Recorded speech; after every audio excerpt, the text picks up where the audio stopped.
You're listening to episode 285 of Mitolife Radio. I'm Matt Blackburn, and today I'm interviewing Steve Scott of Carbogenetics. Steve has created some really interesting products using the gas CO2, carbon dioxide, which is often thought of as a waste product. He created a CO2 inhalation device that you can use at your desk while you're working. Then he also created something called the body stream, which is a CO2 air bath. So why CO2? Isn't it bad for us? Don't we need oxygen? We want to let off our CO2. Well, the research on his website shows that CO2 has a multitude of positive effects on physiology, including improved wound healing, increased mitochondrial biogenesis, accelerated injury repair, fracture repair, improving exercise performance, improves the oxidative capacity of skeletal muscle, is helpful for cancer, fat loss, and reducing reactive oxygen species, otherwise known as free radicals. So in this show, he talks about all of those benefits and more, even how CO2 can help the water inside the cell become more structured, which may be its main benefit on how it's improving our health systemically when we raise CO2 in the body. I ask him what therapies synergize with carbon dioxide, whether it's beneficial to drink carbonated drinks and how that relates to breathing it or bathing in it. He talks about the longevity benefits of CO2, why it's beneficial to live at a higher elevation. And then I ask him a few listener questions.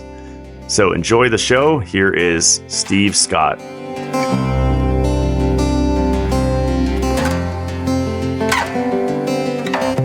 Okay, we're here with Steve Scott. Welcome to the show. Yeah, thank you. Happy to be here. Excited to talk about CO2 and related things. Yeah, this has been several months in the making. I think it was late last year when I purchased your device before I even reached out to you, your body stream suit. I think I actually purchased both of your products at the same time, the CO2 inhaler and the body stream. And I was most excited about body stream because that seemed to be the most, intense, like systemic benefits and very, I like the stuff you could feel, like very tangible effects. And yeah, the first time I tried it, just laid on my bed and pumped carbon dioxide gas into this, what looks like a dry suit. I used to be a scuba diver and I didn't have much time.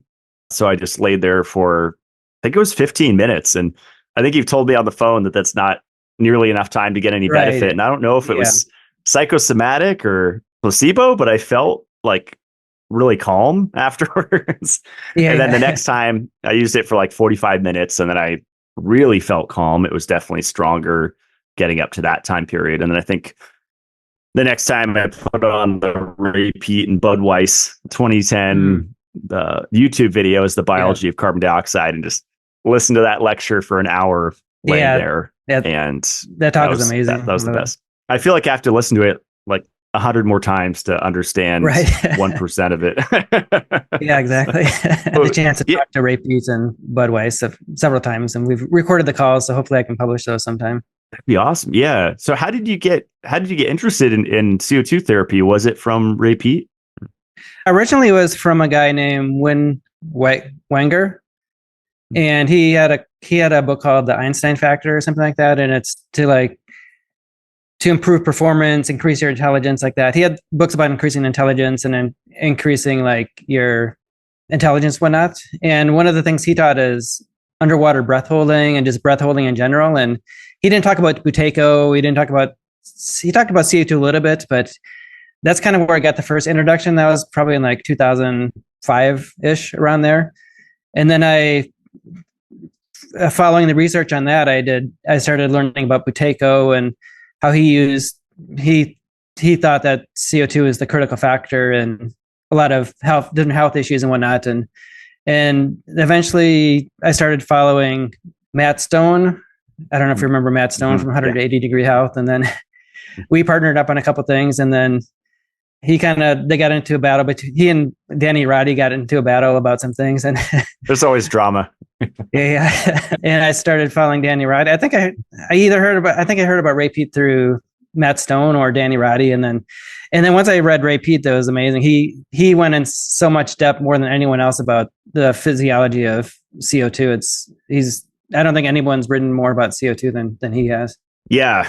Actually, Ray has great, just amazing articles about everything on his website, but the CO2 articles are next level for sure. Yeah, it's super interesting. So yeah, 2009-ish, I started developing the breathing machine for CO2, and I also developed a chamber that you could actually go into that's filled with 100% CO2, and it was kind of dangerous at the time, but I had a mask and a hose in there, and I would like sit in there with my entire body.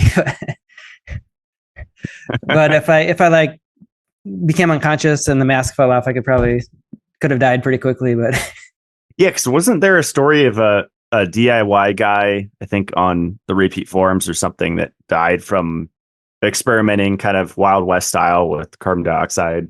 Yeah, he did actually. Yeah, it's very. But he kind of jerry rigged it, and there wasn't this like the safety fail safes in there, right? Right, he jerry rigged it, and I think he tried to sleep in it, to sleep with the CO2, and he had there's some leaks in the valves that he created and the connections and whatnot. And so usually when someone uses the body stream, I always have them turn the tank off after they fill it up and whatnot. And yeah, because it is I think that's what's popularized. It's like CO2 is a waste product. It's a deadly gas. If you get too much, you go unconscious, and then shortly thereafter you perish, right? Yeah. I mean, it's an invisible gas, so it can be dangerous in that way. So it's good to have like a meter or something, but it's similar to water. You can drown in water, but water is beneficial for you, and the right amount of CO2 is beneficial for you also. Mm-hmm. So it's a natural byproduct that our cells create, right? Because I remember learning in college that it's just a waste product that our body has to handle, and they didn't really talk about any benefits of it. But that's just like 0.1% of the story of CO2, right? Yeah, it's an incorrect point about it. It's not just a waste gas. It's something that's very beneficial. It's something our body produces that's very beneficial to us. And it's even in the medical system, yoga practitioners like generally talk about like, make sure you breathe off your CO2, like, and all that. And then environmentally, it's also a waste gas as well. It's bad for the environment. It's bad for everything, but obviously it's important for plant life and whatnot. And it's like plant food basically. So when I start to describe like your body stream and your technology that you sell to people, I usually talk about bag breathing, because that's like if someone's having a panic attack or if they're anxious or stressed. And I've tried it, I think that was 4 years ago when I was heavy into repeat and just trying all the things. And, I got a brown paper bag and I just breathe into it, and you're just inhaling your own CO2 because you're trapping it, right? That you're exhaling. Right. And even just a short time of bag breathing, you could really feel the calming effects. It's incredible. Oh yeah, it's very calming. I mean, the bag breathing, it's beneficial, but it's a little bit limited because you start running out of oxygen and lowering your oxygen too much, and you can only do it for a short period of time. But yeah, even just bag breathing, I've heard of people lowering their blood pressure quite a lot just through bag breathing and getting relaxed. And like when people have like panic attacks or asthma attacks, it's beneficial for that as well. Yeah, it's funny that you brought up the environmental aspect, because I think that's a very emotionally charged topic with global warming and greenhouse gases, and it's kind of powering the vegan movement, and it's tied in with like electric cars, and I just see like people are so emotional about all of these things, and not a lot of like grounded, logical, respectful conversation happening. It's just all emotionally charged. Yeah, I mean, it's a common practice in greenhouses to actually increase the amount of CO2 in the greenhouse. They have technology to like control the levels of CO2, and there's been studies or demonstrations where people have like planted the same plant in different CO2 environments. And with the regular atmospheric, like the plant is like tiny. And then with like higher CO2, like 10 times as much as normal, it's like the plant's like huge compared to like the normal CO2 amounts. I mean, our atmosphere has hardly any CO2. It's like 0.04%. That's that tiny amount. It's almost not enough to sustain life. But. Wow. Yeah, I have to try that in my next greenhouse because I have several CO2 tanks because of your stuff. And I guess you just put a regulator on it and you just have it trickling out in small amounts, right, into an enclosed greenhouse space. Yeah, well, there's control systems where it can measure the amount of CO2 and it turns there's like a solenoid valve on the CO2 tank and it turns the valve off when it's reached the amount of CO2. And you probably need something to circulate the air good, like a fan system or something. I imagine people are thinking, well, why isn't the world like a beautiful rainforest if we have rising CO2 and stuff? Well, pesticides, herbicides, insecticides, there's heavy metals, there's acid rain, there's a lot of stuff that are hammering the plants, right? So there's a lot of that going on, a lot of bad things in the environment affecting that. But it's also like, if you think about how much it's increased, it's like 0.03% is 0.04%. It's still a small fraction of 1%. So it's very, very tiny. And the amounts that they're using in greenhouses is way higher than that. So.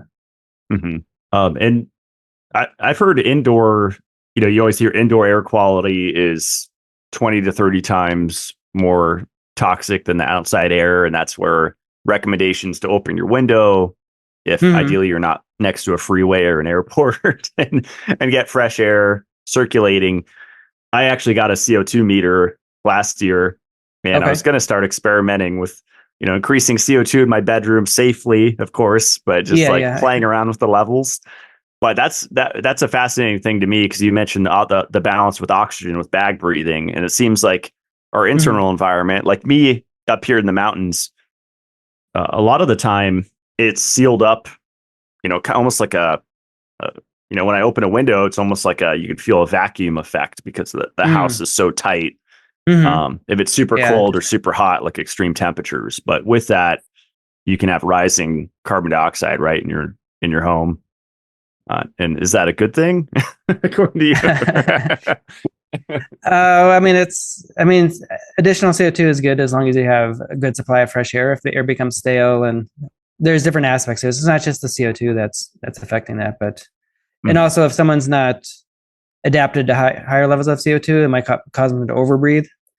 So it might because CO2 stimulates respiration. So if you're not used to a higher level of CO2, it's going to cause you to breathe more, and then you're going to breathe off more CO2. And so there's a lot of different factors to that. And if you're adapted to it in different ways, and there's different ways the body adapts to higher levels of CO2. But okay, is it accurate to say that carbon dioxide increases like oxygen utilization? Oh yeah, 100%. Yeah, I mean CO2 helps release oxygen from hemoglobin, and it also helps acidify. Like a healthy cell is more acidic, and the inside of the cell is more acidic, and the outside of the cell is more alkaline. So in like diabetes or cancerous cell, that pH gradient is shifted. So you have more alkalinity in the cell and more acidity outside of the cell.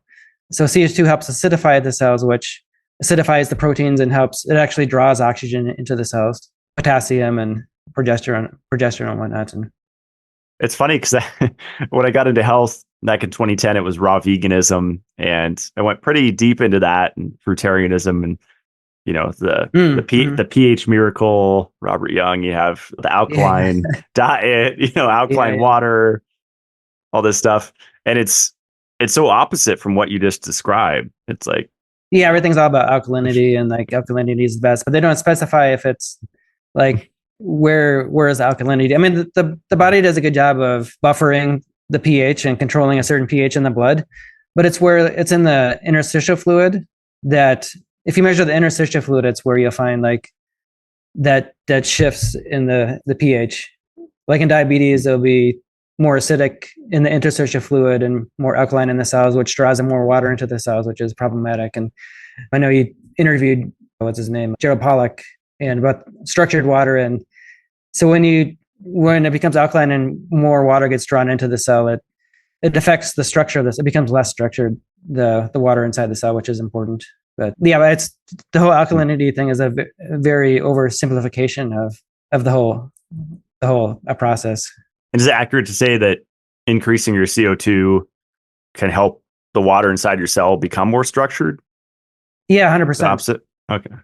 Yeah, CO2 by acidifying the proteins and by having it reduces the water content in the cell to the point where it's able to be, because when you draw too much water into the cell, it becomes more bulk water and it becomes less structured, and CO2 helps maintain the structured water inside of the cell. Wow. Yeah, it sounds like it could affect everything. Like it's such a it does basic. It makes every other therapy work better, basically. Yeah, on your website you have the science section, and it's CO2 effect on physiology, scientific studies, and you have different tabs. Yeah, it's my favorite part of your website because it's wound healing for the skin, mitochondrial biogenesis. Yeah, it's a similar effect as aerobic exercise. Yeah, exactly. Yeah, which is amazing. So you can get just doing CO2 therapy, you can get the similar benefits to aerobic exercise as far as mitochondrial biogenesis and new like vascularization, like microvascularization and stuff like that. And wow, that's really cool. Yeah, I'm always fascinated with the benefits you get from like sauna therapy. Cold therapy has been super trending the last like 4 years, where a lot of the beneficial compounds that you get from that mimic exercise. So it seems like another thing with that. Not to say it could be like a complete replacement, but I think for people that are injured or something, a lot of these therapies can really come in handy, right? Yeah, even Yandel Henderson back in I think it was the 1930s, maybe, he wrote an article about how CO2 is, especially if you have an injury or whatever, like if you have an illness, that CO2 can be as beneficial as exercise. And he goes over some of the details about that. I think I have an article on my website about that, but I can't remember if it's still up or not. So you can get ripped just being in your body stream? I don't know about ripped, but it does help with burning fat and whatnot. And they have done studies where they actually inject CO2, like it's called carboxy therapy. And they inject CO2 underneath your skin, and it causes fat reductions in those areas. They've done it in the thighs and the stomach, and I can't remember what time period it was, but people lost on average like 4 centimeters of fat around their thigh or something like that, or through the CO2. Wow.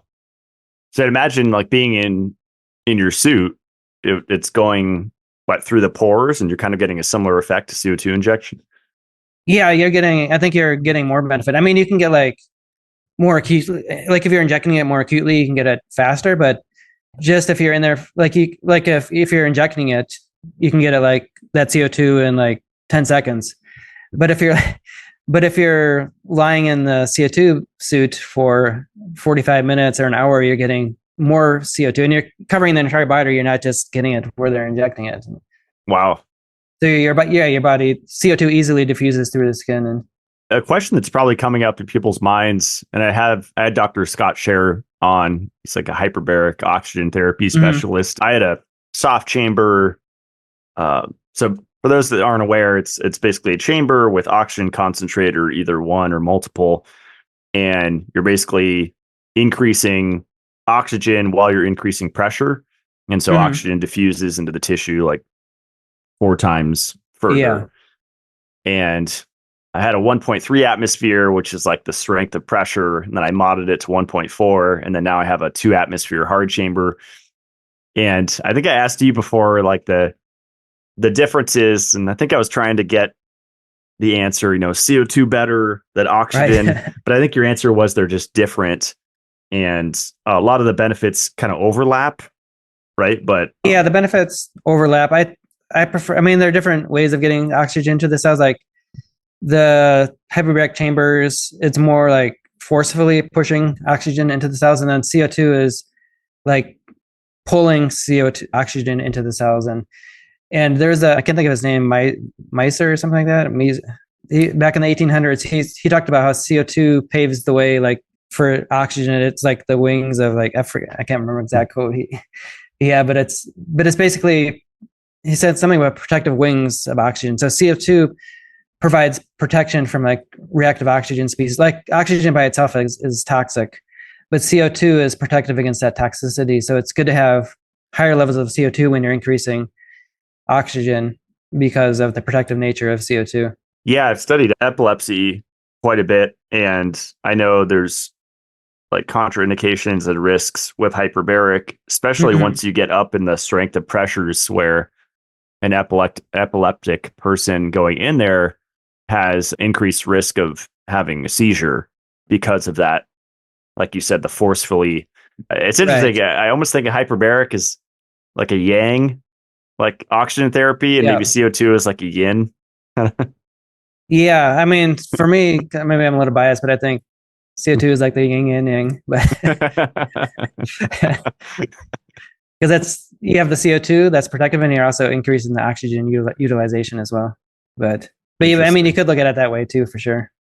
Yeah, definitely less risky, right? Like if someone's more compromised and say they're epileptic or some other contraindication with hyperbaric, like the CO2 is generally going to be a safer route. Yeah, I think so. I mean, you can induce epileptic seizures by hyperventilating, which increases the amount of oxygen that you have in your blood. Like you increase your SpO2 to 100%, and that can actually cause seizures. But actually, there's a study.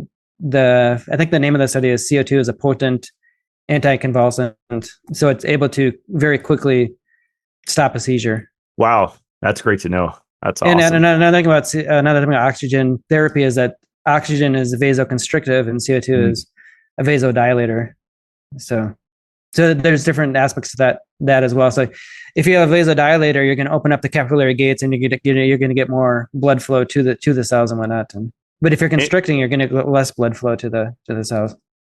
Interesting. Yeah, because my friend Scott, he just recorded with him, and he said he doesn't recommend coffee before hyperbaric because caffeine is a vasoconstrictor, right? So you're kind of stacking that with the O2. Right. That's true. Yeah. But on the flip side, with like CO2, like the body stream or something, like increasing your CO2, caffeine, coffee, espresso, plus your body stream would actually kind of synergize, right? Or it'd be a great, be a great combine synergy, them. I think too. Yeah, for sure. I know in the beginning of the talk, you talked about how relaxing the body stream was. And that's what people usually find when they do a whole body bath is extreme. Like some people, I'll be in a big like conference somewhere, and there's like people walking around and all noisy, and almost everyone they'll fall asleep like in first 5 or 10 minutes because it's so relaxing. It just completely relaxes your body. And usually when I'm in the suit, I feel like afterwards, if I haven't done it for a little while, I feel like amazing. I feel like almost blissful for the rest of the day. Yeah, I have to be more consistent with it. It's definitely a time investment, and it is. Can we just take a break and describe what the body stream is? Because we've been bringing it up and people are probably like, what are they talking about? And I did mention it's like a dry suit type thing, but then there's also the CO2 tank, and then you include some other stuff. And could you just give like a quick overview of what it is? And yeah, basically the body stream is a CO2 whole body therapy where you immerse yourself in 100% CO2. So it's vacuum. You get into the suit, it seals around your neck, and you put this band over your neck, and has gloves and has an airtight zipper and whatnot, and everything's stitched and sealed so it's airtight. And you go in there, and you basically, first thing you do is you vacuum out the regular air, and then you fill it with 100% CO2 from a tank, and you're surrounded by CO2, and your body will absorb the CO2, and you just sit in there for like a half hour to an hour, sometimes longer. I've had people sleep in it before, and I had someone that had an injury as an athlete, and he was in there for like 6 hours a day, and it helped with his injury recovery pretty quickly. But you say half an hour is what's like your minimum to get any benefit from it? What you would recommend? To make it worth their time, I would say at least a half hour. I think you could get benefit a little shorter than that, maybe 20 minutes. But it's using CO2, so you're using resources too. So if you're going to get in there and you're going to spend the time doing it, I'd recommend doing it when you have a little more time to do it. Yeah. kind of off the wall question. 'Cause I'm moving into a bunker next year and I'm like always prepper mindset. And is it possible to like scrub your own CO2 at home, or is that a super expensive equipment to like fill your own tanks? You could you could scrub your own too, but I mean to get enough CO2 to actually do like a CO2 bath, it'd probably take like a month or something Okay. or a week because there's so little CO2 in the Makes air. sense. You're And saying I've looked into 0.04%. like doing like sodium bicarbonate and citric acid combinations where you can put it in a container and it's a container that allows for high pressure. And even doing that, it's a lot more expensive than just buying CO2 from like the welding supply store. And just speaking of CO2, people probably don't know where to get it, but it's usually welding supply stores or beverage supply stores have them. If you think about like every gas station, movie theater, bar, whatever in your area, they all have the fountain drinks. And they're all getting the CO2 locally from usually like a welding supply store or something. And it's very, very easy to get. The breathing machine, which we'll probably talk about later, is you can actually use a soda stream canister, which you can get from Target or Walmart and whatnot. And I am working on the ability to be able to reuse the CO2. So I have this retainer system where after your session, it takes out the CO2 from the suit, and it filters out like if there's still any oxygen in there or nitrogen, any bacteria or water. It filters all those other gases out and other things, and it holds 100% CO2 in the retainer, so you can reuse it. So that'll be it'll make it a lot easier for someone like you to like, if you're living in your bunker, to be able to use it. And then once you collect enough CO2, you can reuse it and whatnot. And just so people know, if they have a big thing of CO2, it's not flammable or anything like that. They actually use CO2 to put out fires. It's not explosive or anything like that. So it's very safe. That's good to know. Do you lose a little bit each time if you reuse it? Like how many times can you reuse it? Have you figured that part out? Or I don't know how many times you could reuse it, but your body does absorb 2 to 8 liters of it each time. Wow. So depending on different factors, so you could lose a little bit, but the amount of like CO2 you could retain would be huge. It would be a big, like a 20-pound tank normally would give me like 15 sessions, but you could, with the retaining it, you could probably get hundreds of sessions from one tank. Wow. That's awesome. Yeah. Yeah, I remember when I first started using it, I was saying, Scott, this feels like a sauna. I'm sweating in here. Can I use it outside? And you're like, sure. Right. But then I remembered I had a cryo helmet. I think that was the brand or the product. And it's like basically ice packs that you keep in the fridge on a neoprene kind of setup that you just wear over your head. And that's actually a game changer with the body stream, because something about just that it just holds the heat once you suck the oxygen out and then fill it with CO2. It's just right. Also vasodilation throughout your entire body actually causes the sensation of warmth as well. So okay, that's one other factor. Actually, when CO2 goes in there, it's actually super cold. Like when you're doing your CO2, eventually it'll like turn into dry ice if you keep it on long enough. Like your whole like regulator will get all frozen and everything like that. Wow. But that is a good idea with that thing on the head. I haven't thought of that, but I have thought of like getting one of those soft ice packs and just putting it on your chest inside while you're in there or something like that. Or awesome. Yeah, it doesn't work. I actually have a version of it will be available really soon, but it's actually a sauna version, and it actually purposely increases the heat. So you sit in there and you're surrounded by infrared panels, and the purpose of that is that the heat on your skin and the perspiration, the sweat, the moisture of the sweat causes the CO2 to be absorbed even better. So you're getting the benefits of the infrared light, but you're also getting the better absorption of the CO2. Wow, that's awesome. Yeah, I noticed, especially with the kitchen glove type setup in that suit, they just get caked in sweat on the inside. So I let it air out after each session. Yeah, definitely. Yeah, well, you want to turn it inside out and air out. But normally, like one recommendation is like when you're in there, I usually do it, and a lot of people do it that I tell them to. They take their arms out of the sleeves and they just put their arm on their like chest or their body or something. It feels more comfortable that way. Okay. Yeah, I think I've started to do that. So I'll have to fully take them out. Yeah. Well, the wound healing wanted to talk about a little bit because that's a fascinating part. I know a lot of people are dealing with, post-surgery or, any kind of laceration or any wound at all in the body. It sounds like the body stream would be awesome to use for that.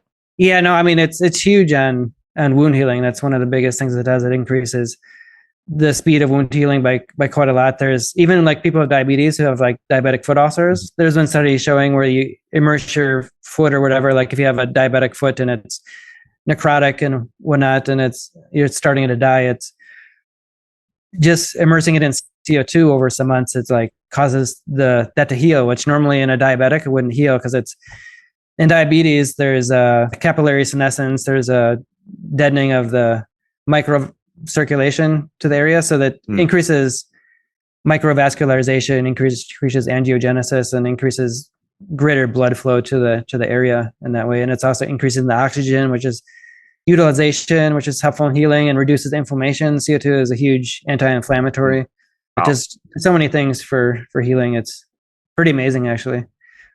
Yeah. They actually and it's kind of off topic, but they actually used like mineral springs with high levels of CO2 in ancient times, like Dionysus and like ancient Greece and like biblical times. They talk about these spring waters that were very healing, and they used to build temples and cities around these healing springs because people would travel there because of the healing properties. And it was mostly like someone went there and measured it, and it was high in CO2 in some of these places. And it's just throughout history, people have known about the benefits of the healing properties of CO2, and that maybe at that time they didn't know it was CO2, but I imagine if it's like a hot spring, like steaming, they're probably getting like the inhalation benefits also, right? And the transport. Yeah, because the heat causes CO2 to be released from water, so they're also getting the breathing benefits of it as well. And the CO2 by itself has, if you're breathing high levels of CO2, has psychedelic properties, like it give you like a psychedelic experience, and people have explored that before. And back in like ancient like Greece times, like the certain people would like go deep into these caves where there's high levels of CO2, and they'd have these visions and whatnot. And some people attribute it to high levels of CO2. Oh, I wonder if there's a way to like integrate that in a sensory deprivation float tank. Right. I think he could do that. Yeah. Sounds like it could go wrong pretty easily. Yeah. I mean, you need like good measuring equipment and like good, I wouldn't like just like put like a lot of CO2 into the water and just have it like breathe it all in. You'd have to be very controlled, I think, and someone that knows what they're doing to make it safe, because CO2 in the atmosphere at high levels could be deadly. Yeah. Especially for a prolonged period of time. People are probably thinking with your spring story, why isn't there a product where you can add CO2 into your bathtub? But if it's an enclosed environment and windows, there is. You can do that. You can put sodium bicarbonate and citric acid in your bathtub. But the thing is, it's not going to be long lasting, because in order to make carbonated water, you need the water to be very cold and pressurized to get sufficient CO2 in there. So when you're putting the sodium bicarbonate and the acid in there, it's basically going to be, if the water is hot, it's going to be released from the water right away. And you might get some benefit, but it's not like bathing in 100% CO2 by any means. But okay. And the suit, everything's all enclosed, so you're not going to be breathing it in. So there's that safety aspect to it as well. So unless you could find a natural mineral spring, you'd probably want to do the air route instead of the water route at home. CO2. Yeah, right. Yeah, exactly. Awesome. I don't know how much you can talk about this, but the cancer therapy potential for CO2, quite a lot of studies on carbon dioxide for like regressing tumors, right? Yeah, there's a lot of studies. I'm not allowed to say that it cures cancer or anything like that. But yeah, there are a lot of studies showing that CO2, like usually like some of the hallmark features of cancer is that it's hypoxic, so it's not getting enough oxygen. So my thoughts on cancer is that it's potentially some type of chronic wound or like infection or something that won't heal. So it's not getting enough. It's going through all the oxygen. So it's creating glycolysis, and you're producing energy through sugar and without oxygen.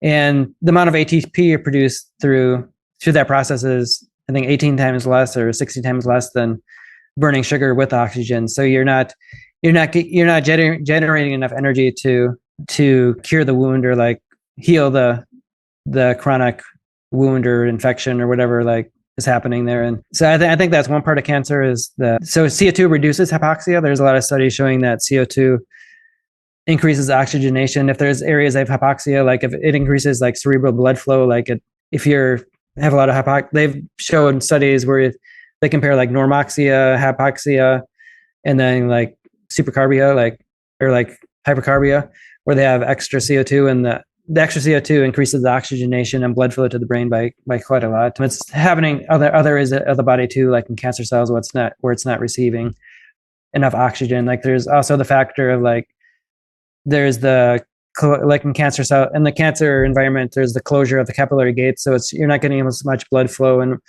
it's so you're increasing vasodilation, but you're also like so increasing blood flow, and you're also increasing oxygenation. You're helping reverse the Warburg effect basically, and you're also like the extra pressure and the extra velocity of the blood with the dilation.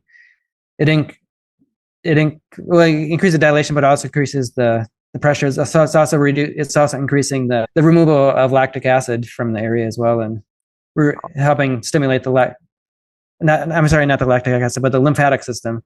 So it's improving the removal of the waste product through the lymph system, but it also is removing lactic acid because of that. But wow, it's up because there has been studies showing that there's the paper showing that it helps with like lymphedema, like CO2 therapy, like if they have like a lot of lymph fluid and whatnot, and so it's helping in a lot of different ways. And we're also doing a little bit of our own research. And awesome, yeah, cancer is one of those things where it's so scary, especially if it's like a stage 4. Talk to some people locally that I've helped, and it's like usually they're going the chemotherapy route, but I feel like there's hundreds of possibilities of therapies that are available. Yeah. And of course there's budget and all these considerations, but I've definitely added CO2 therapy to like my basic stack. I think we've talked about it before, but I really love like deuterium depleted water, which was used for dogs like decades ago. Yeah. And then like Gabor Smalley has a great book on that. And then also systemic enzymes, those two are kind of my go-to. And then you could keep adding to that. I mean, fresh spirulina, and just keep going with what's available. But this just seems so foundational. Like I was going to say, years ago, I worked in the cannabis industry in California, and, Rick Simpson oil and the little syringes, you take orally, either CBD or THC or both, were very popular. And I would deliver that to cancer patients down in Southern California. And back then I barely knew a lot, but I always just felt like, wow, they're spending thousands of dollars on these syringes. Yeah. And I feel like there's like higher priorities that they're not doing, and then I would look at the junk food that's on their table when I go there to deliver it. And it's just like all the Cheetos and just garbage, Right. It's like, so yeah, I think CO2 would be one of the first things if I ever was diagnosed or someone. Yeah. I mean, there's a lot of things that you can do. Like you said, hyperbaric oxygen therapy, the CO2 therapy, the other ones you mentioned. There has been actually studies done showing that breathing CO2 increases the effectiveness of radiation and chemotherapy. Wow. That's something that's been studied recently, like in the last couple of decades, at least. That's incredible. Yeah. Yeah. It's amazing the suppression that occurs. I think, when you look at the mainstream and it's like, new cancer therapy discovered, it's like, which one of the thousands that are out there, what are they talking about? It's like, yeah, I mean, most cancer research is based off of the genetic model of cancer. And there's a lot more research. If you look at all of the 10 hallmarks of cancer or whatever, how many of your hallmarks are like the genetic model of cancer only like explains like only a few of the hallmarks of cancer, and the metabolic theories of cancer and some other theories of cancer explain a lot more of what cancer is. And it's just what I liked earlier when you talked about the bulk water versus easy, kind of going back to like Gerald Pollack, the fourth phase of water. And, Ray Pete talked quite a bit about that too. And I think to people that aren't into this stuff, it sounds super esoteric and, oh, Scott and Matt are going quantum, it's like they're going these like energetic things, but it's like, no, it's been proven. There's exclusion zone water, there's bulk water. Yeah, yeah. And it really affects our health at like a deep level, right? So yeah, CO2, if CO2 can yeah. affect that, then you're affecting the foundation of your body. And right. Yeah. It's very, very foundational. So another thing, cancer therapy is like light therapy too, like light therapy, like infrared light affects the structure of the water also, and that energizes the water in the cell and whatnot, and energize that polarity between the exclusion zone and the. So would you say, like, what are your favorite synergizers with, either the carbohaler, the breathing it, or the body stream? You mentioned red light. I would imagine anything that supports like the metabolism, I would imagine would make the CO2 therapy more effective, right?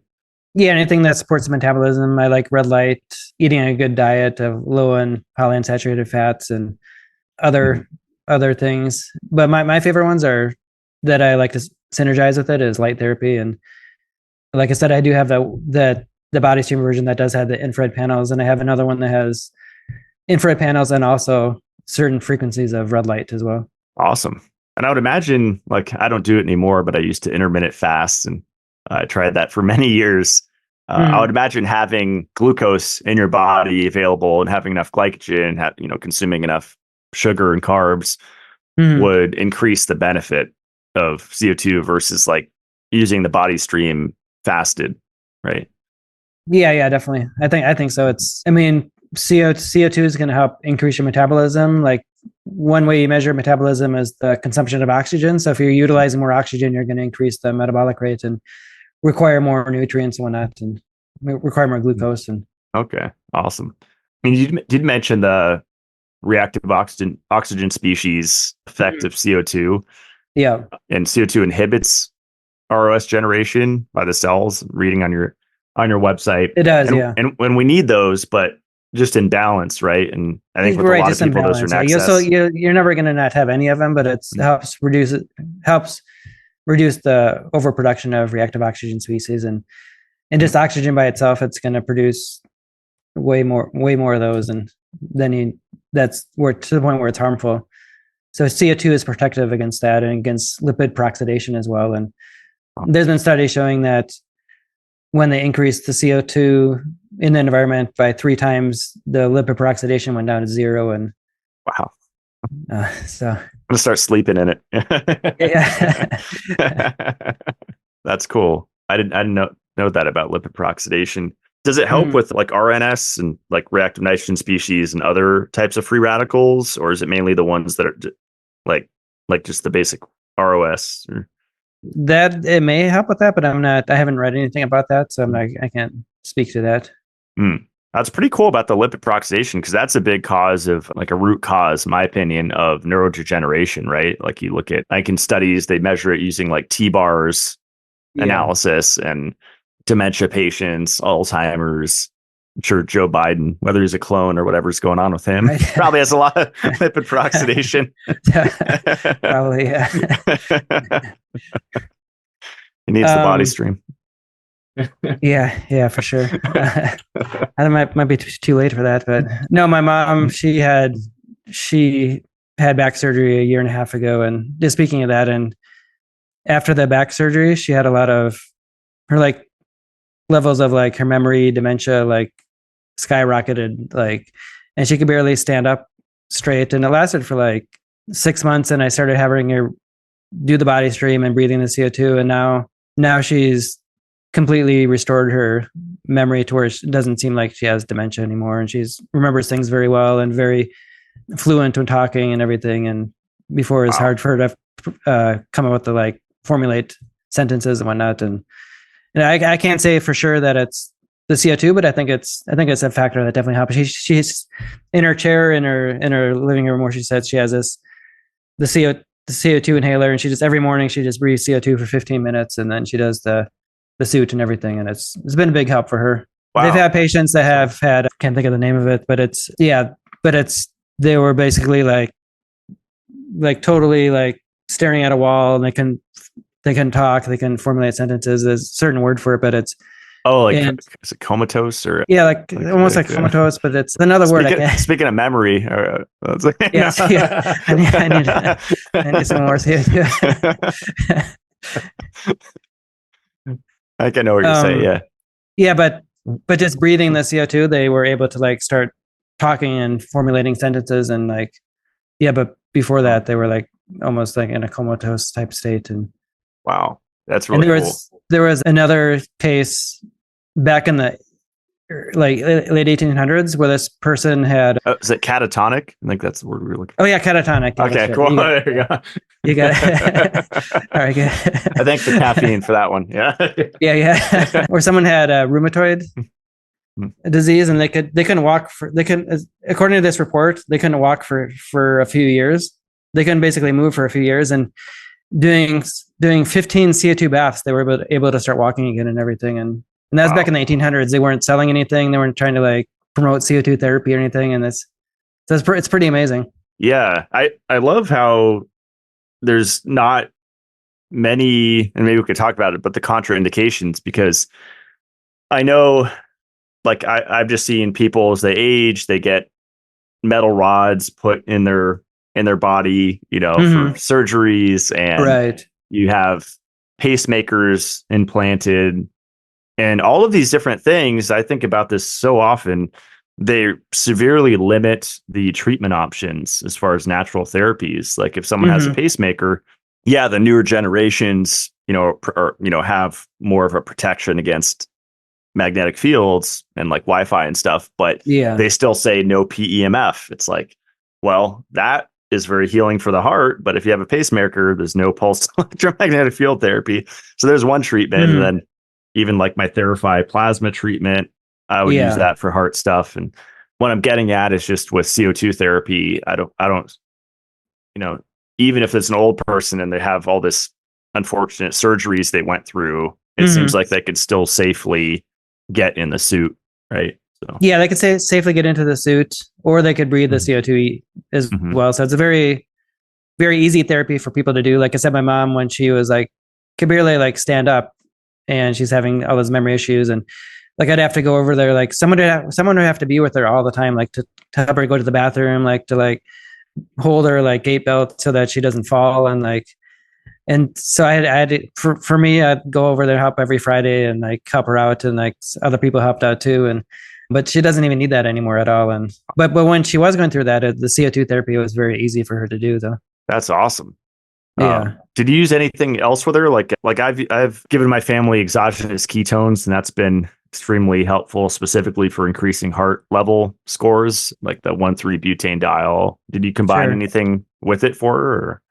The only thing I gave her is just a CO2 therapy. I just wanted to keep it simple, and I don't know if she would be open to doing like exogenous ketones and whatnot and all those other things, but this is something that she was open to doing, and cool. She did it. She probably would have had better benefit if she would have done some of the other things as well, but I would have liked to have her do some light therapy and some other things like that too. But she has a small place, so her and my dad as well, they have a small place, and it's not a lot of room for like light therapy devices and whatnot, and all these other devices you can have in biohacking center. Yeah. Right. Yeah.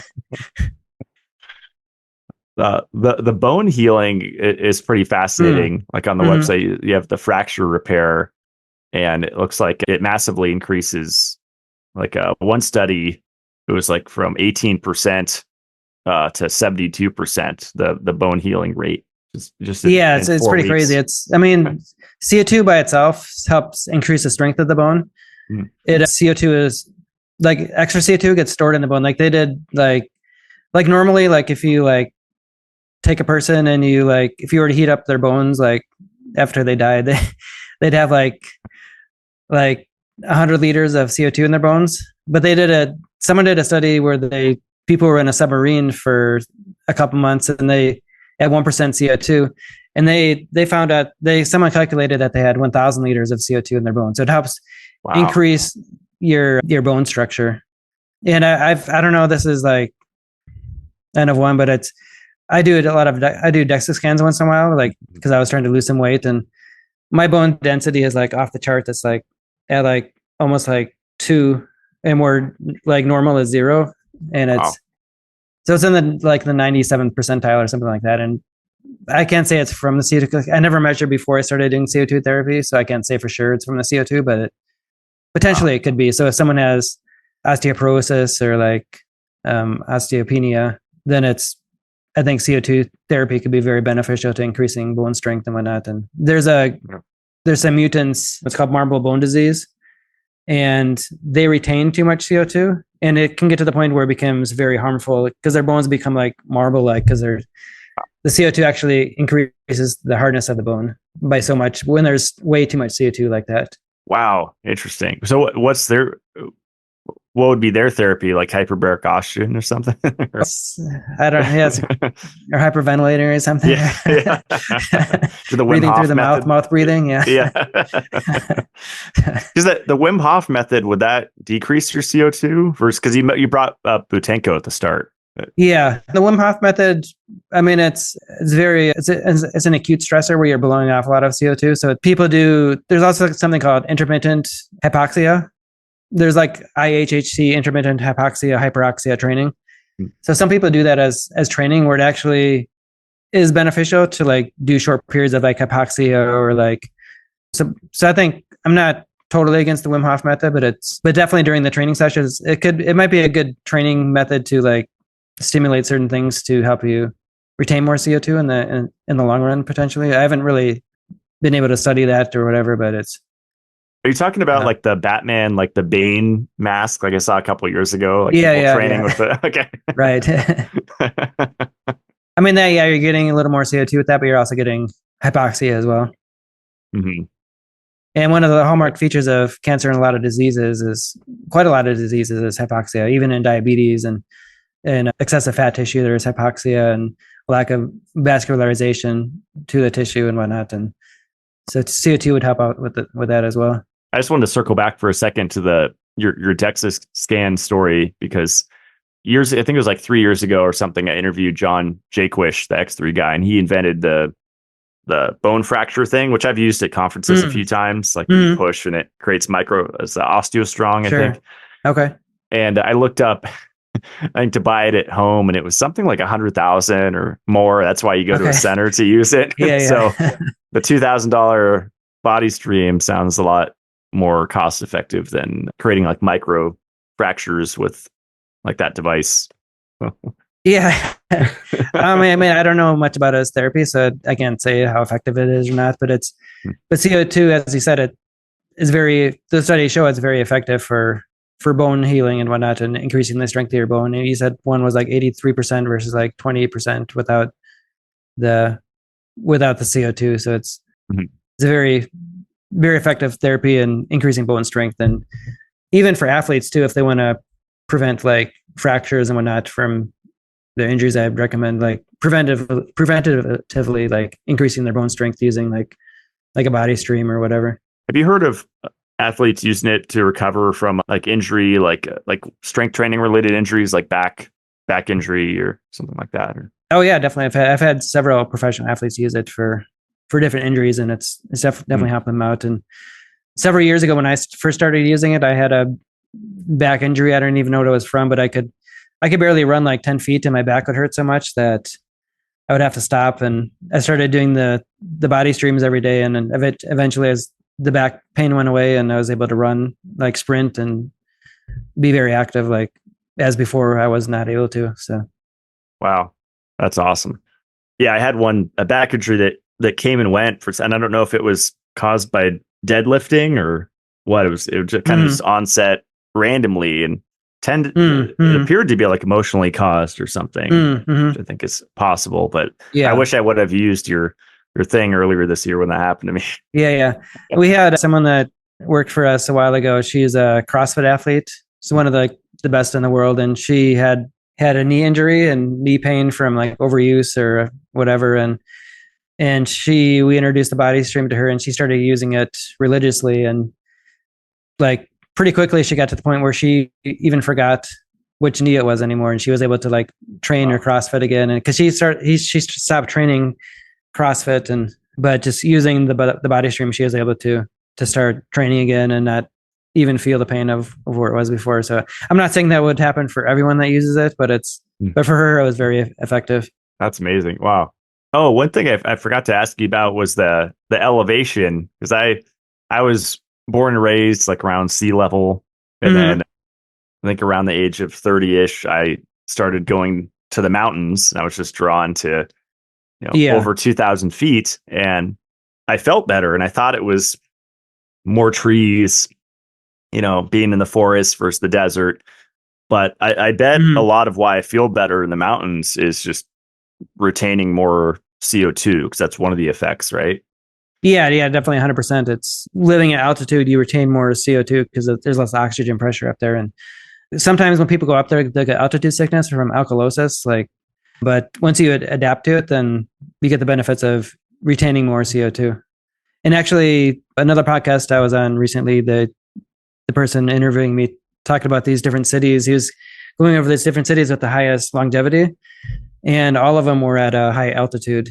Wow. Which could be the CO2 factor. I mean, there could be other factors too, because when you're living at altitude, you're going to be like, when you're walking, usually walking some elevation, and like there's different, you're outside more and whatnot. But I think CO2 is one of the benefits to increasing longevity. If you look at the naked mole rats, like a normal mouse will live like a year and a half or 2 years, but the naked mole rats, they live like 35 years, and they never get cancer. They show no signs of aging at all.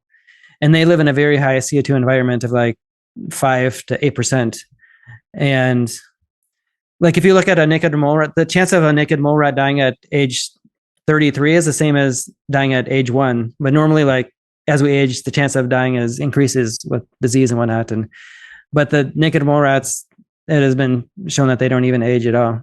Wow. And I think CO2 is a big factor with that. And certain bats that live in caves in higher CO2 environments and other things like that.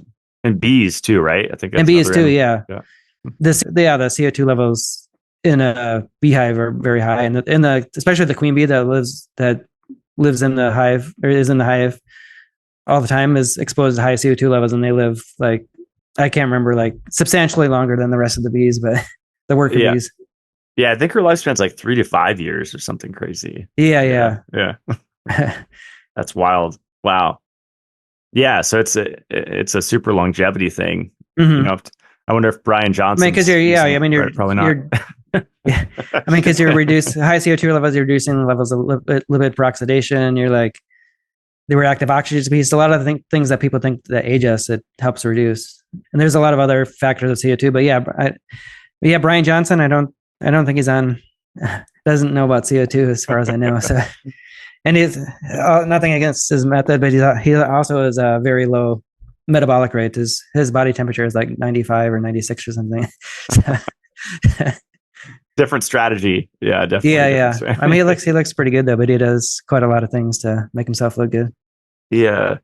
What about carbonated water? Because I'm biased because I sell a water filter, and you've brought up the SodaStream several times, which I think, like, I don't know what it was, 6-7 years ago, I popularized the magnesium bicarbonate, and carbonate water, mix magnesium hydroxide, shake it up, you get magnesium bicarbonate.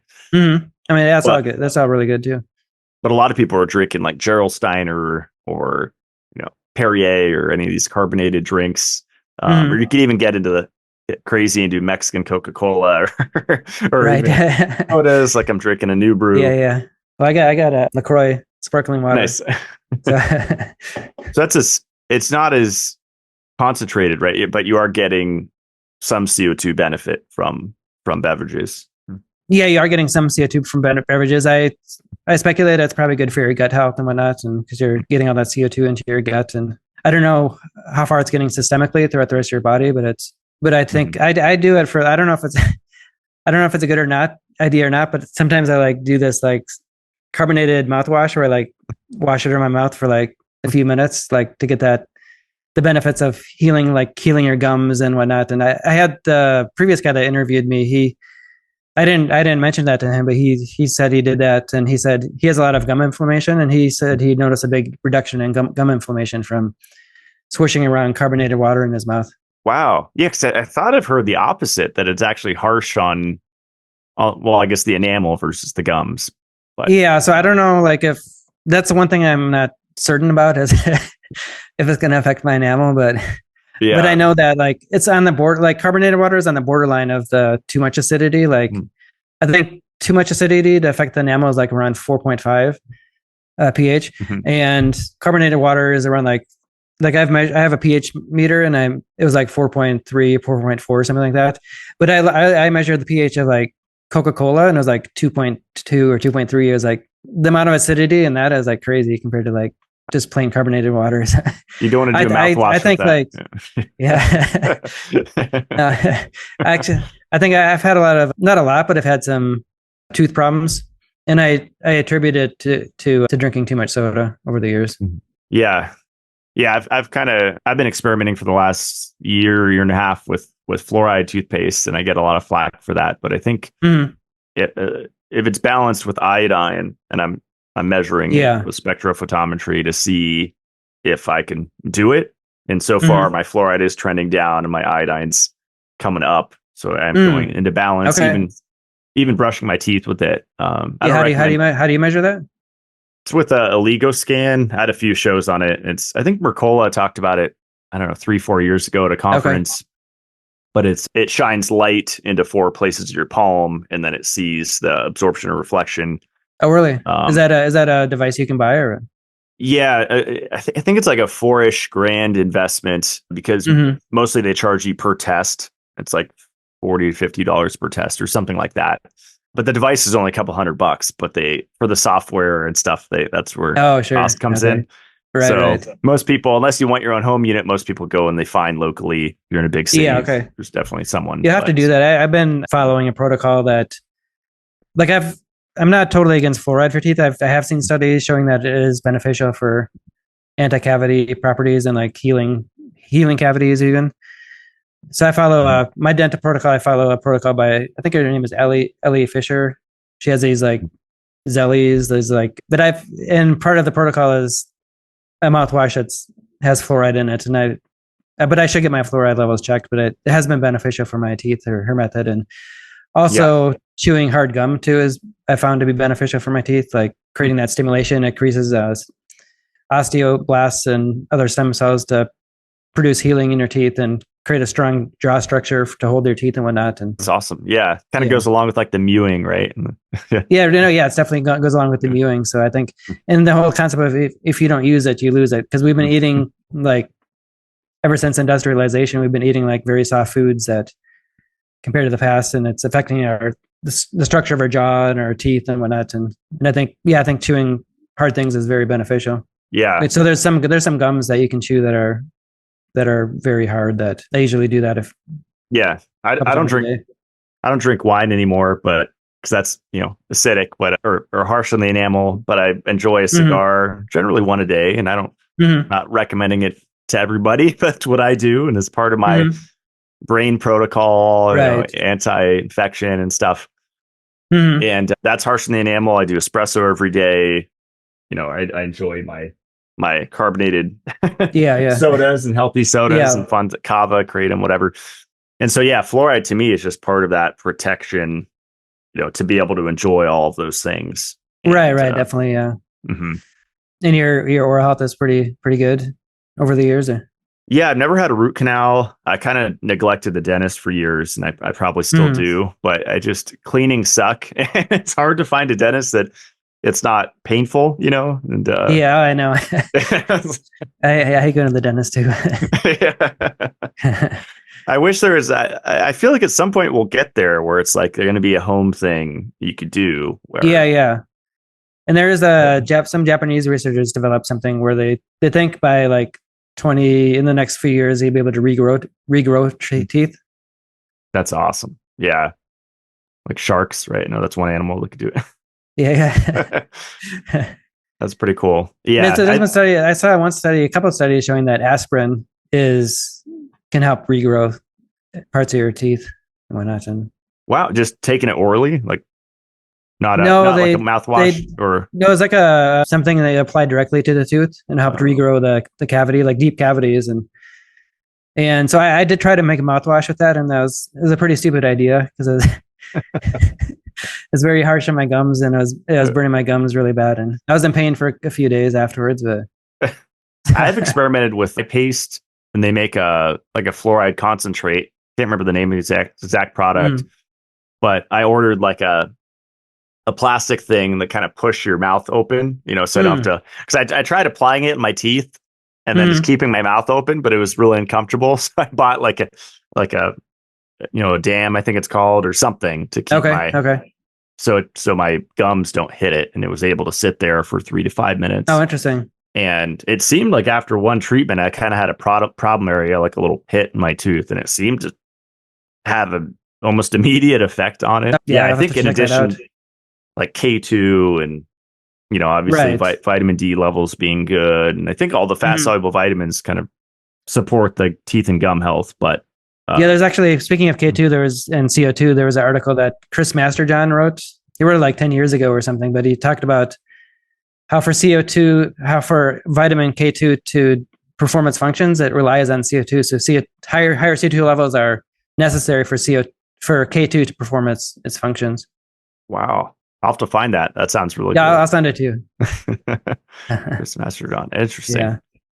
Yeah, I know recently he was all about one of the B vitamins that said it like changed his life. I can't remember which one it was. B2, I think it was, or something. Was it? Okay. Riboflavin. That's right. Yeah. Genetics. Yeah.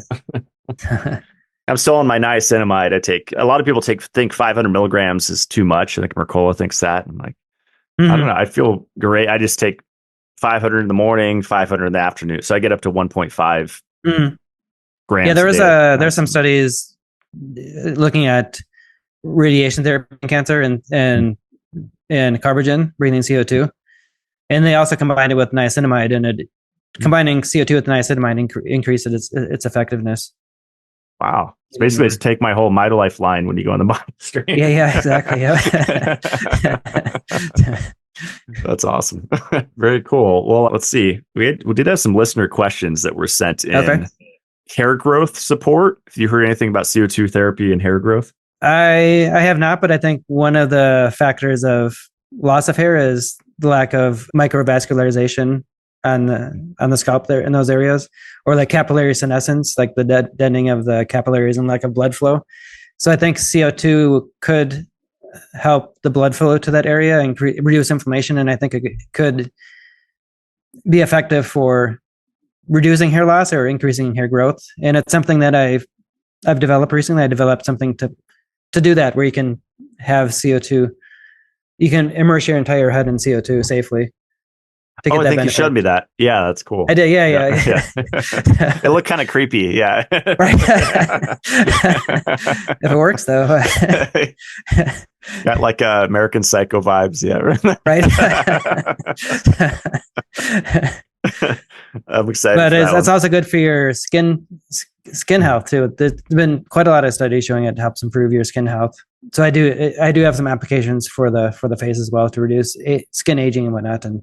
But actually, there's been studies showing that it reduces, like, after someone's been exposed to UVB light or UVA, it reduces the inflammation and negative effects from exposure to some of the harmful lights. Wow, from excess sunlight. Yeah, that's really cool. Yeah, because your body stream, you're getting the inside out benefits to your head and face, but there's something going from the outside in, right? Different. Yeah, if you're getting them like 100% like saturation, like in that area, I think it's gonna be more beneficial than just breathing it in and having the CO2 like making its way over there. Mm-hmm. That's really cool. Mm-hmm. Someone asked about combining CO2 therapy with ozone therapy. Is there any issue doing that, or would you recommend doing them separate? I mean, I don't see any issue. I'd recommend doing them separately, but the combination of doing both of them separately could be synergistic and very beneficial. Awesome. Let's see. Oh yeah. I stood over a pile of dry ice and it hurt me. Why is too much CO2 bad?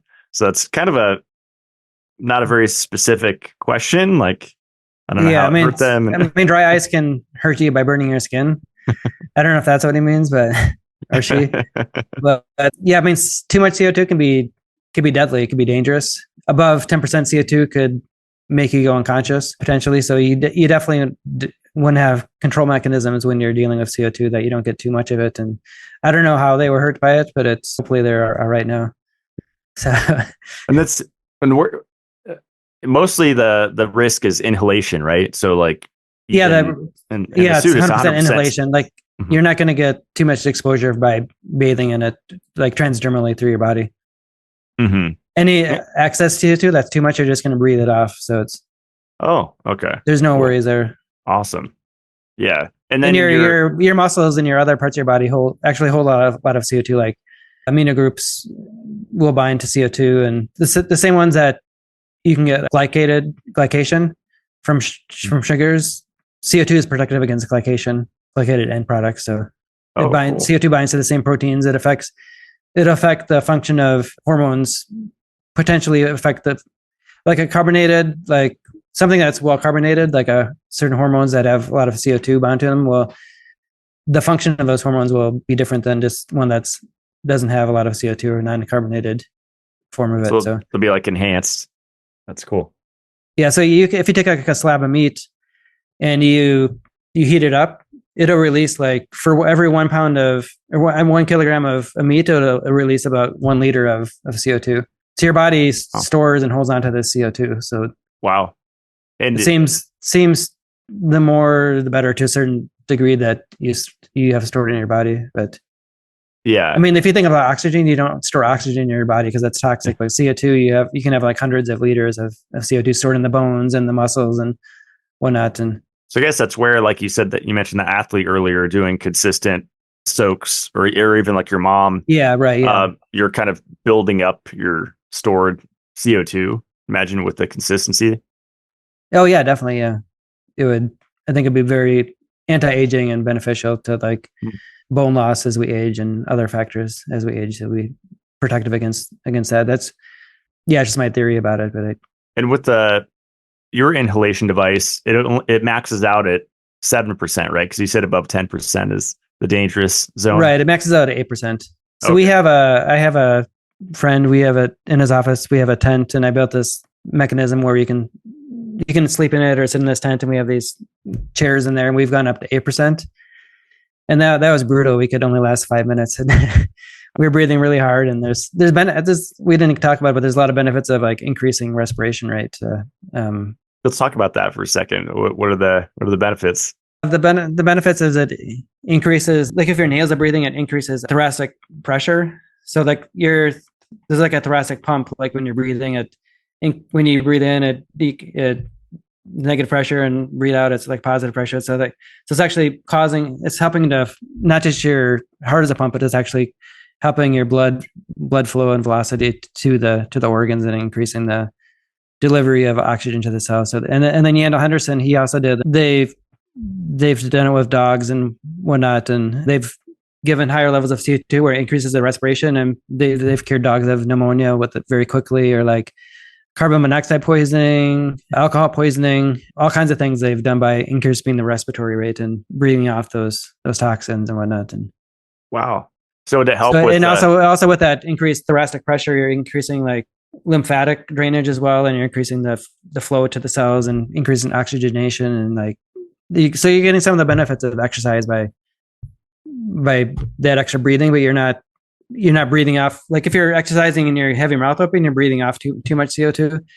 But if you're exercising and you're nasal breathing and you're holding onto that CO2, has that extra thoracic pressure and extra CO2, and you're getting greater vasodilation, and you're also getting greater velocity of the blood through that increased thoracic pump.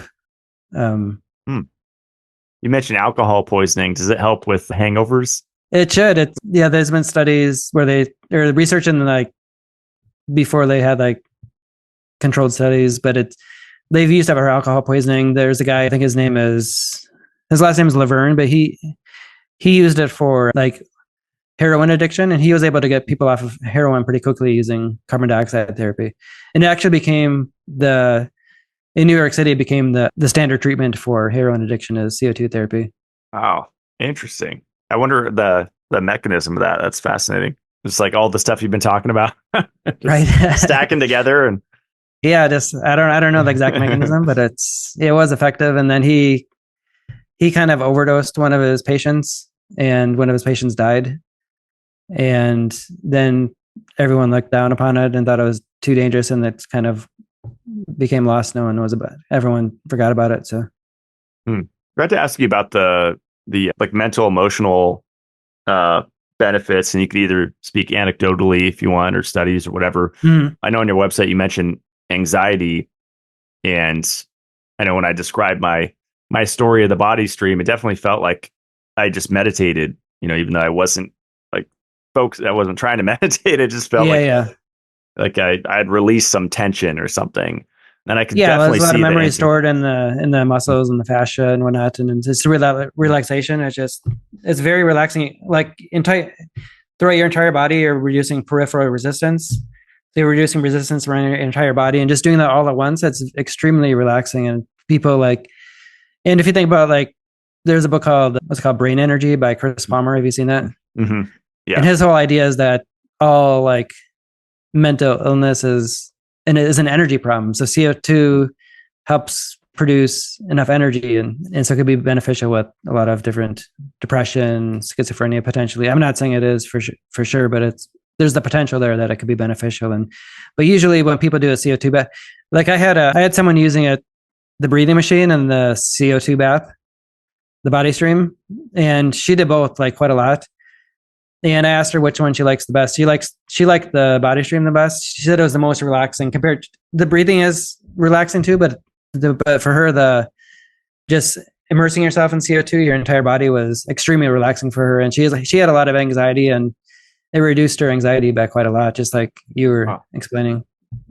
Yeah, because I've heard depression is an energy deficiency in the neurons, right? And so if CO2 is increasing oxygen utilization, increasing ATP, more brain energy, generally going to have a better mood, right? And outlook on life.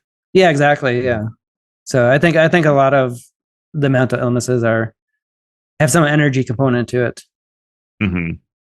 Yeah. I mean, there's circumstantial reasons why people have depression or other mental illnesses, but I think there's an energy component to it too. And yeah, I was going to say on your website, you talk about the benefits to nerves, and I guess CO2 increases the ability of nerves to conduct impulses. So that could play into it too, I'd imagine, with the brain. Yeah, right. Yeah, exactly. Yeah. Yeah. That's awesome.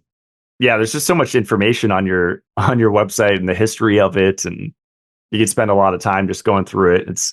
It definitely got me excited to. Yeah. Well, it's definitely, the thing is, people don't know about CO2, but there's so much history behind it and research that it's kind of all hidden, but it's hard to find, but it's out there. People have been exploring CO2 for decades, if not thousands of years, whether it's the natural mineral springs or in the 1800s, 1700s. There was a book someone wrote in the 1700s about CO2, and they used it on a ulcerated breast tumor, 100% CO2 in an ulcerated breast tumor, and the ulceration went away completely. In one of them, the tumor went away completely, and another one, there was some partial treatment. But one thing it did is that these ulcerated breast tumors are very painful, and it reduced every time they had the CO2 on there, it reduced eliminated the pain. But when they exposed it to 100% oxygen, the more oxygen it was exposed to, the more painful it was, and the more CO2 was exposed to, the less pain there was. Wow, interesting. So, but I'm not saying that CO2 would cure cancer, but it was beneficial for these people back in the 1700s. Yeah. Was it used in the World Wars too? I thought I read, or was that mostly, I know in World War II, they used ozone, supposedly the Germans. Oh, did they? I didn't hear about that. I know in some of the older wars, they used sugar for wounds, pack the wounds with sugar and whatnot. But I haven't heard about ozone being used. Yeah. For injury, I sliced my finger somehow, living in the mountains. There's always a little injury, and usually it's on my hands. And I think it was a couple months ago, I did just a Ziploc bag, and then I just put my ozone diffuser into the bag and just maxed it out and filled it up enough so to where it was actually leaking out. And I was like, okay, it's probably saturated in there. And I just let it soak in ozone. I feel like it massively increased the rate of healing. Really? It's interesting. So I probably should have tried CO2 also. But, yeah. I had a big cut on my finger. I cut it I was trying to fix something on a jigsaw, and I was put my finger in there and I like slipped my finger open really bad. Uh, And I basically put it in a bag of sugar, and then I put that in a bag of CO2, and it healed pretty good. I didn't need stitches or anything. oh, cool. Yeah. Yeah. It's funny on social media. I always see people using all sorts of different things like methylene blue, Right. soaking in methylene blue and hitting it with red light. And Yeah.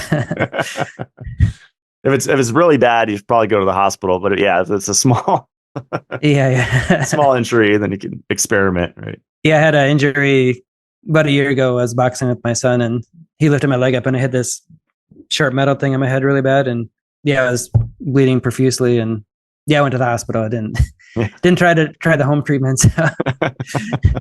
They put like 10 staples in there, and it's all good. But wow, would your face device that you're creating, the CO2 face device, would that treat the I forget if the eyes were out, or is there any way to get CO2 to the eyes, in your opinion? Or I think you would need a small, like a low percentage of CO2 for the eyes. If you do wear like the head thing and you open your eyes, it's going to burn really bad. Okay. I don't know. It might be damaging to your eyes potentially. So yeah, because I know the eyes need quite a bit of oxygen. Like that the cornea. They do, yeah. I think to diffuse through, and I have like people who have like used the CO2 inhaler. There's been a few people that have noticed improvements in their glaucoma or like eyesight and whatnot, and cataracts or whatever. So that's awesome. Yeah, there's a lot of people dealing with eye conditions. Like I got a message a week or two ago. Someone had the genetic disease like Stargardt's disease, which is like a lipofuscin disease. Oh, really? Okay. Of the eye.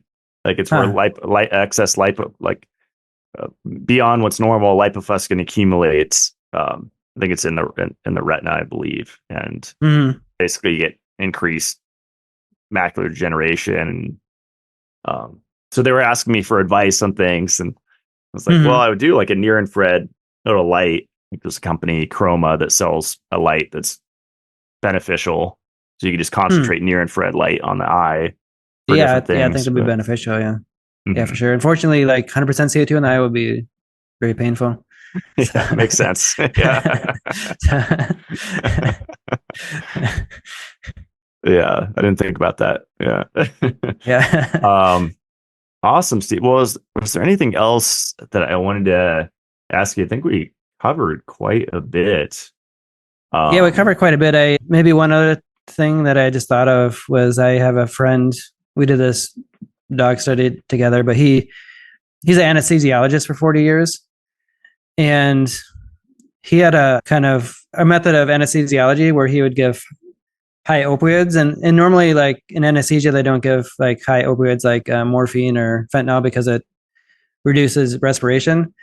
But he would actually purposely give enough like fentanyl to reduce respiration and enough where it actually your body builds up CO2. So he'd increase the CO2 in the body in order to be protective and to increase, like afterwards, like some older people, like if you're giving them oxygen during the surgery, they're going to be depleted of CO2 after the surgery. So some people they go to the room where you rest for a while after surgery, and some older people will die actually because they stop breathing because they have so little CO2. Because CO2 is the thing that simulates respiration. Well, it's like the COVID, like the respirators, right? That's why. Yeah, right. Yeah, exactly. Yeah. And by doing that, you're blowing off all your CO2 as well. And some older people, when they're not generating enough CO2 metabolically, they'll actually die after the surgery. The doctor thinks they're all right and everything, and they seem like healthy right afterwards. But then, like after like the next day or like hours later, they'll die because they stop breathing because they don't have enough CO2 to stimulate that breathing. And so his method would be to increase carbon dioxide, and he wrote a book about it. It's called 50 Years Loss of Medical Advance, and it's about his stress theory of medicine. But what's it called? But 50 years Loss of Medical Advance. Okay. His name is Lewis Coleman, and and his whole theory is about stress, but he talks a lot about CO2, and he actually calls CO2 before I even met him, he in the book he calls CO2 the most potent undiscovered therapy that exists for people. Wow. But yeah, but he just independently, he didn't know who Ray Peat was. He didn't know Buteyko. He discovered CO2 on his own, and he would actually build it up during surgery. And people would have, he actually did a study with 2,000 patients, and people would have amazing outcomes from surgery after using his method of anesthesia. That's incredible. Wow. Yeah. Yeah. It sounds like a lot of the book, it talks about Hans Selye and the stress mechanism. He talks more about like the blood factors, like factor 7 in the blood and like von Willebrand factor and different things like that. But, and tissue factor and thrombin. So it's kind of like the first time you read it, it's hard to understand it, but it's very interesting. I think he adds a big important piece of the puzzle to some things and how stress. Really cool. For him, the stress hormones that Hans Selye talks about are just transient, but he talks about more other things that are these blood factors that cause capillary senescence and do other, like create soluble fibrin and like all that. And so he has a really unique perspective on things. Wow. Yeah. I said it, I think, a few times in the show, but I just love how accessible and affordable it is. So I just hear often people going to, retreats or clinics or practitioners and just paying tens of thousands of dollars for various treatments. And this is something you could do at home for, $700 to $2,000, depending on, what you want to do, whether inhaling or getting the air bath of CO2. And it's just effective for so many things.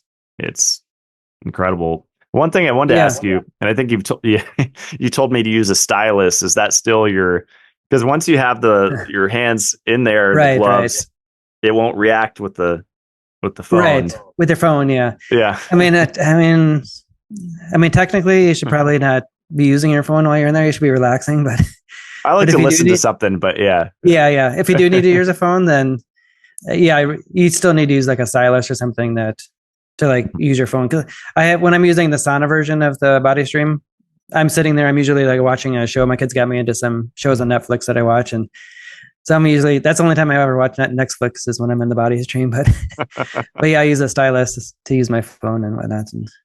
Okay. Yeah. I tried it. Maybe I just have to get the right stylus, but I had the Apple pen and that didn't work, but maybe I just need a different thing. Apple Pencil. I think that was, yeah.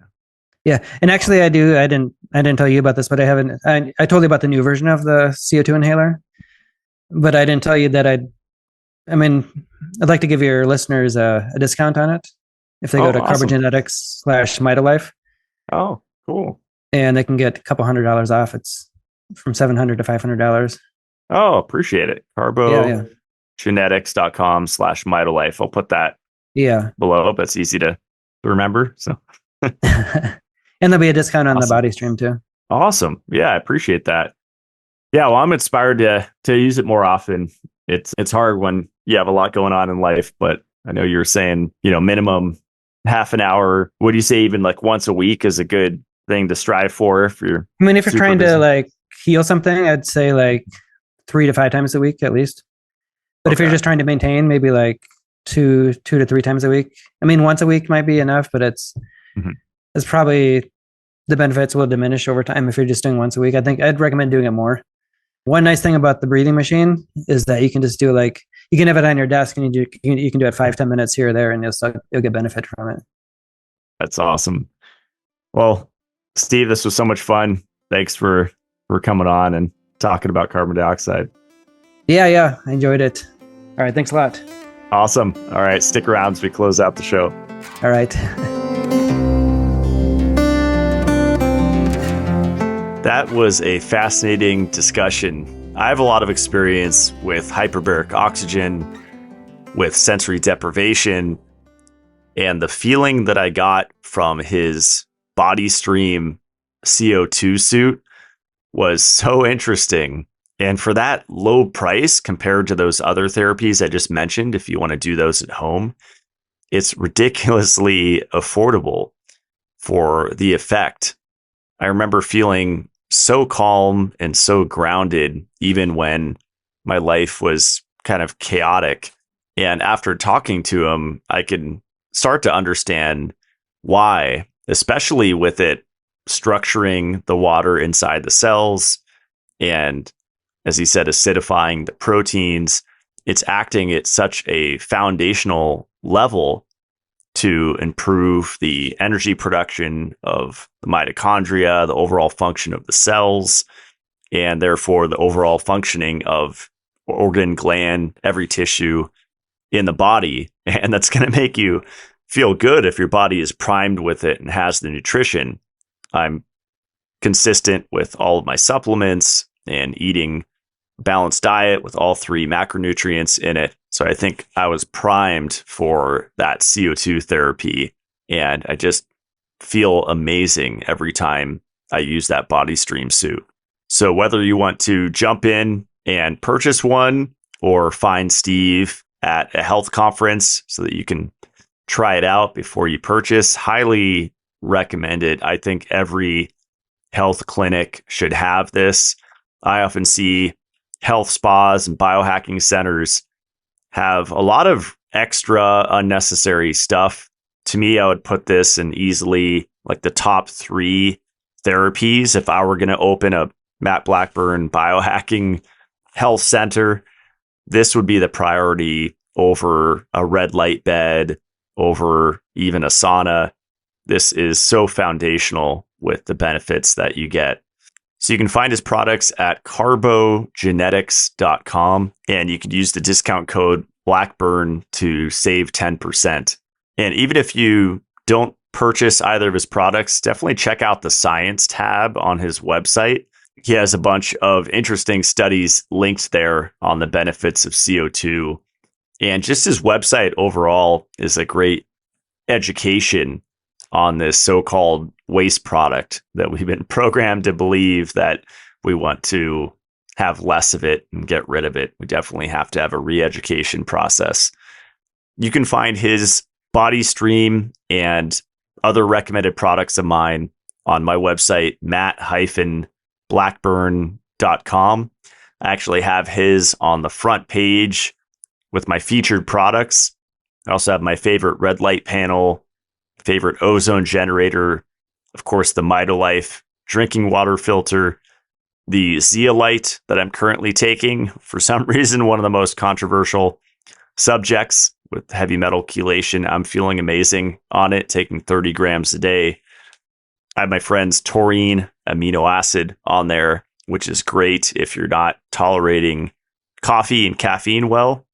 Taurine increases liver glycogen storage, and you need enough stored fuel when you consume caffeine because it's liberating that glycogen, and you need enough in there. And if your gas tank basically is not big enough, that is one of the problems with caffeine tolerance. Then I also have my little portable scalar Blue Shield generator on there. That's secondary to all of the foundational EMF protection stuff, which for me is supplementing vitamin C, otherwise known as ascorbic acid, supplementing magnesium, and vitamin E. Those are the big ones. Then you could also add in zinc and other things, but I really prioritize C, E, and magnesium for EMF protection. And then on the front page there, I also have my favorite deuterium depleted water in glass, which I have a few podcasts on. That's a deep subject, but basically it's an anti-aging thing, and it's also been studied to help with cancer. Then I have my favorite Swiss Dream Bed on there. There's no metal and definitely no metal springs, and it's just incredible sleep. I've bought so many of their beds. They're really high quality and really clean. Then my brand is called Mitolife. You can find that at mitolife.co. Recently decided to lower the price permanently on a lot of the products, some of the best sellers, just to help with this little recession that we seem to be in the last couple of years post-COVID. I just noticed that, and I hear it from people all the time, that they're hard on cash. They're just scraping by. And I think COVID created like an artificial boom because everyone was home spending money and buying stuff. And that's not sustainable forever. So I wanted to help people out and make products that are actually more affordable than your health food store. Every once in a while, I'll go into a health food store or the supplement section, and I'm just blown away by the prices. my Mitolife products are often half the price of what you would spend at a grocery store. And you get free shipping if you're in the US, over $100. So there's no reason to not order your supplements online. You save time traveling to the store, and at the store, you're not likely to find BioBottle products, which is biodegradable bottles that I use. They break down in the landfill. They're not just the cheap plastic bottles that most of the supplement companies use. And just as important, the excipients in my products, there's only bamboo silica, where a lot of these supplement companies are using something crazy like titanium dioxide. I don't know why you would ever want to knowingly consume titanium in your supplements, or just plain silicon dioxide, which bamboo silica is far superior. There's an idea out there that people react negatively to a lot of supplements because of the excipients and the other ingredients in there. And I can attest to that. I've gotten an upset stomach before with a supplement with tons of other ingredients in it, and you just don't know the effects that those are going to have on your body. Bamboo silica, far superior, and silica actually counters aluminum. And everyone has high aluminum on every Allego scan I've done and seen. Aluminum is off the charts. So everybody can benefit from more silica, and I would highly recommend bamboo silica. So definitely check out the products there. Our coffee is on the way. Our next batch of coffee, this one's going to be from Peru.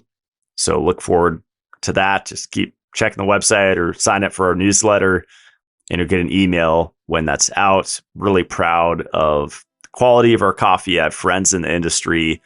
Don't fall for the hype with mycotoxins and mold and all of that. If it's sourced correctly, all of that stuff is just marketing, just single origin. That's what you want. All of the feedback we've been getting from our coffee is positive. People are loving it. So that is all for today. I'll see you guys on next Friday's show. Stay supercharged.